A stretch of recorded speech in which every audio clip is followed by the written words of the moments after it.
C'est un jour mémorable pour la commune de Ngor, historique, parce que nous venons d'inaugurer le premier CM de l'histoire de la commune de Ngor. Et ce qui magnifie cette journée, c'est que ça a été fait sur fonds propres. Et c'est le lieu vraiment de féliciter les populations de Ngor qui ont cru en notre équipe municipale, mais surtout remercier l'équipe municipale dans son entièreté. Parce que c'est un budget qu'ils ont voté à l'unanimité, parce que c'est une problématique qui était là depuis toujours. Donc aujourd'hui, c'était le lieu vraiment de célébrer, d'inaugurer, mais de célébrer et de marquer un pas de l'histoire de notre commune dans l'éducation. Et ça va avoir son impact tout de suite, parce que une des grandes contraintes entre le manque de collège, c'était vraiment la baisse de niveau chez les élèves, mais également les problèmes liés aux finances des parents, parce que tous les élèves devaient quitter Ngor et vous imaginez en fait le coût du transport plus le coût des manuels scolaires. Donc ça va impacter sur plusieurs domaines. Pour l'enfant, ce sera vraiment une infrastructure de proximité, et pour les parents, ce sera des économies qui vont rentrer dans la famille, parce que l'objectif c'était vraiment d'absorber les coûts de transport pour les parents et les soulager, mais également de permettre aux élèves d'avoir une infrastructure de proximité. Et la preuve, c'est que depuis l'ouverture des classes, ce qu'on a noté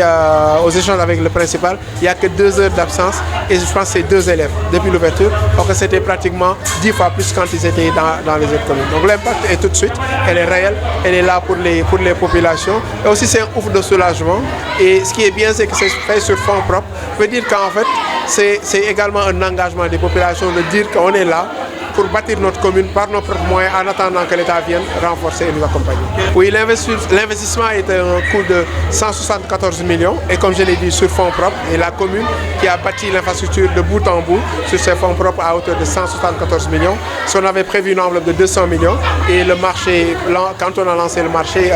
le prestataire qui a gagné avait fait une offre sur 174 millions, et donc il a réalisé l'infrastructure sur fonds propres. Waaw dañ ci am mbégte bu rëy vraiment di kontaan di gërëm population Ngor bi yëpp, di gërëm également conseil municipal bi nga xam ne ñoom la ñu àndal, ndax lii bu amee itam ñoom seen cër la, ndax bi ñu waree voté budget bu defar ko dañ ko voté à l'unanimité. Et population Ngor bi aussi ñu ngi leen di gërëm, parce que dañ leen waxoon diggoon leen ne leen bu ngeen ñu falee dinañ leen tabaxal CM, donc ñu wóolu ñu dégg suñu kàddu, wóolu ñu fal ñu, donc tey bu ñu ko defee dañ ci sant yàlla nag, ndax yàlla mooy mottali mbir yëpp. Suñu yéene lañ amoon am ci taxawaay, yàlla moo ko sottal ba mu yegg fii, donc ñu am ci mbégte mu nekk nag luy jariñ population yi, mais aussi di jariñ ñëpp, ndax dina tax borom kër gi daan xëy di am jafe-jafe jox njabootam paas pour ñu dem jàngi, wala muy diis ci moom mu war leen jox paas, jox leen coût cantine scolaire, loolu da koy wàcc, day nekk ay économie yu dugaat ci kër gi. Mais élève bi nga xam ne da doon sonn, parce que day faw mu teel a xëy génn pour mën a am oto ci sedd bi, war a ak coono yi war a dem Yoff wala dem Wakaam wala feneen, tey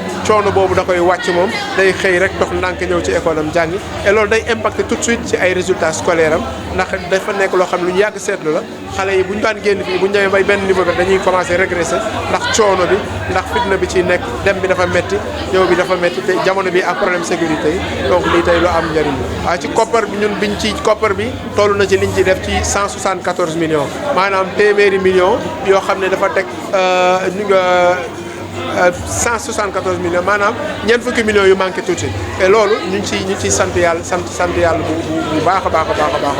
ndax biñ koy def ñun li ñu defoon mooy 200 millions defe naa mooy ñaari téeméeri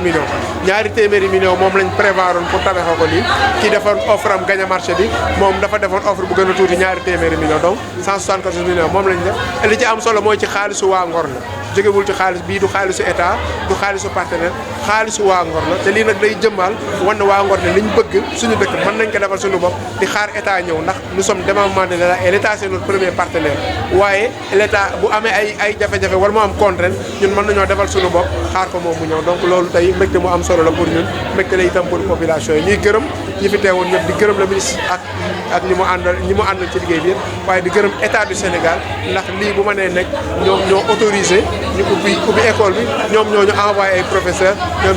ñoo autorisé également lépp loo xam ne dañ ko fi, donc état Sénégal tey moom mérite.